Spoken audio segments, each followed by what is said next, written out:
الالتفات اللي هو ايه؟ الالتفات اللي هو الانتقال من ضمير الى ضمير والمقصود شخص واحد.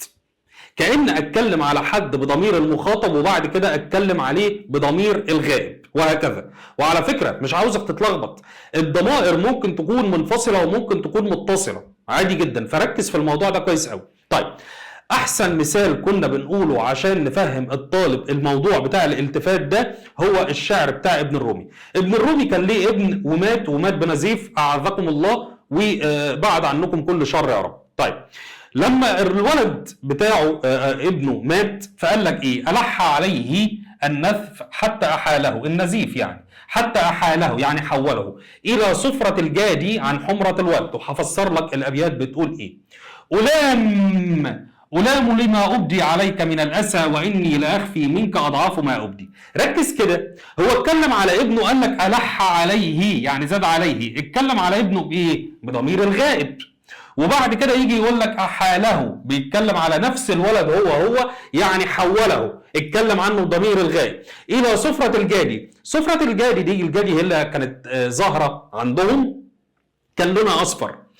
إلى عن حمرة الوردي، يعني عاوز يقول لك بعد ما الولد كان وشه احمر وبتضج فيه الدمويه، لان من علامات الصحه ان الشاب او الراجل يبقى وشه احمر كده ومليان دم او بيضج بالدمويه. فيقول لك الى صفرة الجادي عن حمرة الورد، بقى وشه اصفر شاحب بعد ما كان احمر. ويجي يقول على ابنه ألام لما أبدي عليك. طب ما هو الكاف دي كاف مخاطب، ما انت كنت لسه بتتكلم بضمير الغائب.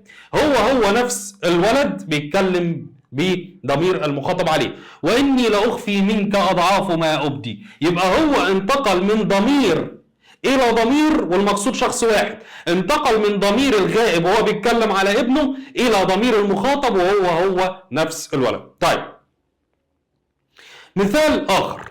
فيا صخرة جمعت مهجتين أفاء إلى حسنها المنتقى. ركز كده في المثال ده، هتلاقي في الأول بيقول فيا صخرة، بيقول فيا صخرة جمعت. طب مين اللي جمعت؟ هتقول لي الصخرة هي اللي جمعت. بس انت لو بتيجي تعرف هتقول الصخرة ولا هتقول لي والفاعل ضمير مستتر تقديره هي؟ لا، ده هنا الفاعل ضمير مستتر تقديره هي. يعني ممكن انا استخدم ضمير مستتر، ممكن استخدم ضمير مستتر تقديره هو او هي عادي جدا، او انت او انت، ايه المشكله؟ طيب، فيا صخرة، يبقى الراجل هنا التفت من الخطاب. هتقول لي لا ده نداء، ما هو النداء ده يعتبر خطاب، ما انا بخاطب شخص، وممكن النداء يبقى ليه اغراض كتيره جدا. نرجع بقى للبلاغه، الحصه اللي احنا كنا بنتكلم فيها على الاغراض البلاغيه للنداء، ممكن مثلا يكون التعظيم، ممكن يكون التنبيه وهكذا. فيا صخرة، ده هو هنا بيخاطب الصخره الى الغيبه في جمعت ايه؟ جمعت هي. يبقى انتقل هنا من ضمير الى ضمير والمقصود شخص واحد اللي هي ايه؟ اللي هي الصخره. طيب، مثال اخر. أنا المرء لا يثنيه عن طلب العلا نعيم ولا تعدي عليه المفاقر. طيب، هنا بيقول أنا المرء، هنا استخدم ضمير المتكلم اللي هو أنا، وبعد كده لا يثنيه، ما هو بيتكلم على نفسه برضه بضمير الغائب، يبقى أنا وضمير الغائب، وده يسمى التفات. يبقى الالتفات ان انا بنتقل من ضمير الى ضمير والمقصود شيء واحد بس او شخص واحد بس. ارجو ان هي تكون واضحه.